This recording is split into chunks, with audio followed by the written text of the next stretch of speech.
Wir sind bei Warner für Batman Arkham Origins und neben mir steht der Creative Director. Last time we saw each other was on E3. And what's new at Gamescom? What did you bring as new reveals? Oh, we're showing a bunch of new things here. We're showing Firefly, our new assassin. We're showing the location he's taken over, which is the Gotham Pioneers Bridge. He's planted a bunch of explosives across the bridge. The police have formed a perimeter around it, and Batman's penetrated that perimeter and is coming in to try and take Firefly down. As part of that, we're also showing one of the gadgets that Batman has at this part of the story, which is the shock gloves. Now, these are new gloves that Batman's built into his suit, which can build up energy as he's fighting enemies. And he's built up enough energy in that fight, he can unleash the shock gloves, which lets him do things like punch through shields. He can do counters on uncounterable attacks, such as when shields are bashing him or people are using shock batons on him. In fact, when they use the shock batons, you can even use it to recharge the gloves. So it really gives you this amazing ability to overpower your enemies. Maybe when your back's to the wall, you can really turn the tide with this thing. And there's also just a huge library of new attacks he gets with the gloves. It's pretty cool. Okay, you keep whipping out new gadgets, which we don't see in the other games, which are supposed to be later. Well, Batman has a rotating library of gadgets. You know that, right? Just like James Bond. If you saw a James Bond movie and then 3 movies later you were expecting him to have the same gadgets as before, it's not really totally fair. He doesn't have everything with him, right? Okay, so it's like, Alfred, I don't need these for the next time. Yeah, well, Batman, he often has gadgets he needs for the enemies that he's facing, and he'll always have the static stuff. He'll usually have the smoke capsules, he'll have the batarangs, he'll have the bat claw, but he shifts things around based on what he needs. He can't carry everything in his utility belt. Firefly is a new villain, that's pretty cool, but I always wonder with DC villains, where do you draw the line? Do you take a Catman or some of the more trashier or campier characters, or how do you transform them to make them cool? Well, that's an interesting question. I think there are many DC characters, and they're all kind of, I guess, portrayed in different ways in different books.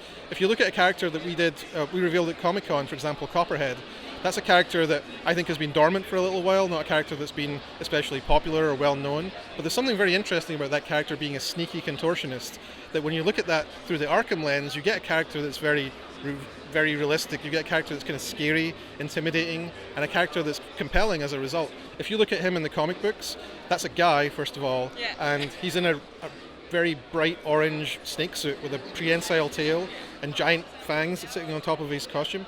He's a little bit dated, I think, that design. So when we were challenged at first by our exec producer, Ames Kirshen, to see if we could include Copperhead, there was a number of things that interested us. One was the contortionist angle, that the character's sneaky, that the character's got this unique fighting style where they wrap themselves around their prey and try to crush them.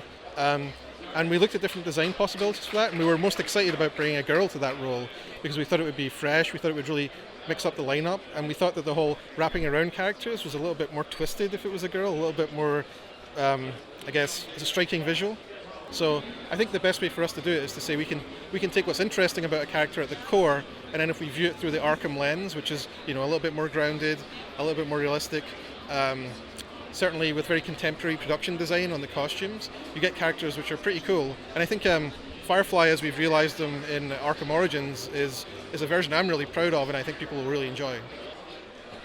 What's the thing about villainesses? All the DC villainesses there are so alluring, and most of them are very dexterous. It's a very general question, I suppose. I can answer with regard to Copperhead. I mean, Copperhead is really in our lineup. We have a number of characters. We haven't revealed all of them yet. But in our lineup, she really plays the role of the bad girl. She's the girl that your mother warned you about, and is someone that's kind of a little bit, I mean, she's literally dirty. She's covered in dirt because she's been crawling around in these crawl spaces. She's kind of scary, kind of nasty. But you're right, she also has a visual allure. But yeah, she plays the bad girl role in our game.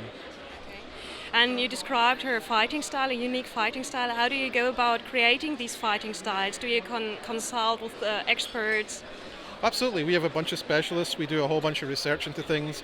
I think one of the things that really popped for people when we introduced Copperhead at San Diego Comic-Con was we did explain that we used motion capture specialists for her.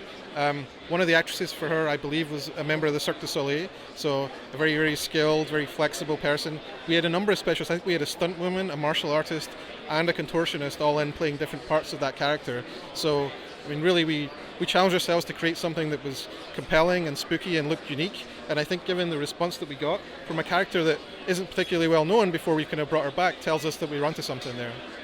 Okay. What's your timetable now? What are we working on right now? Can we expect next?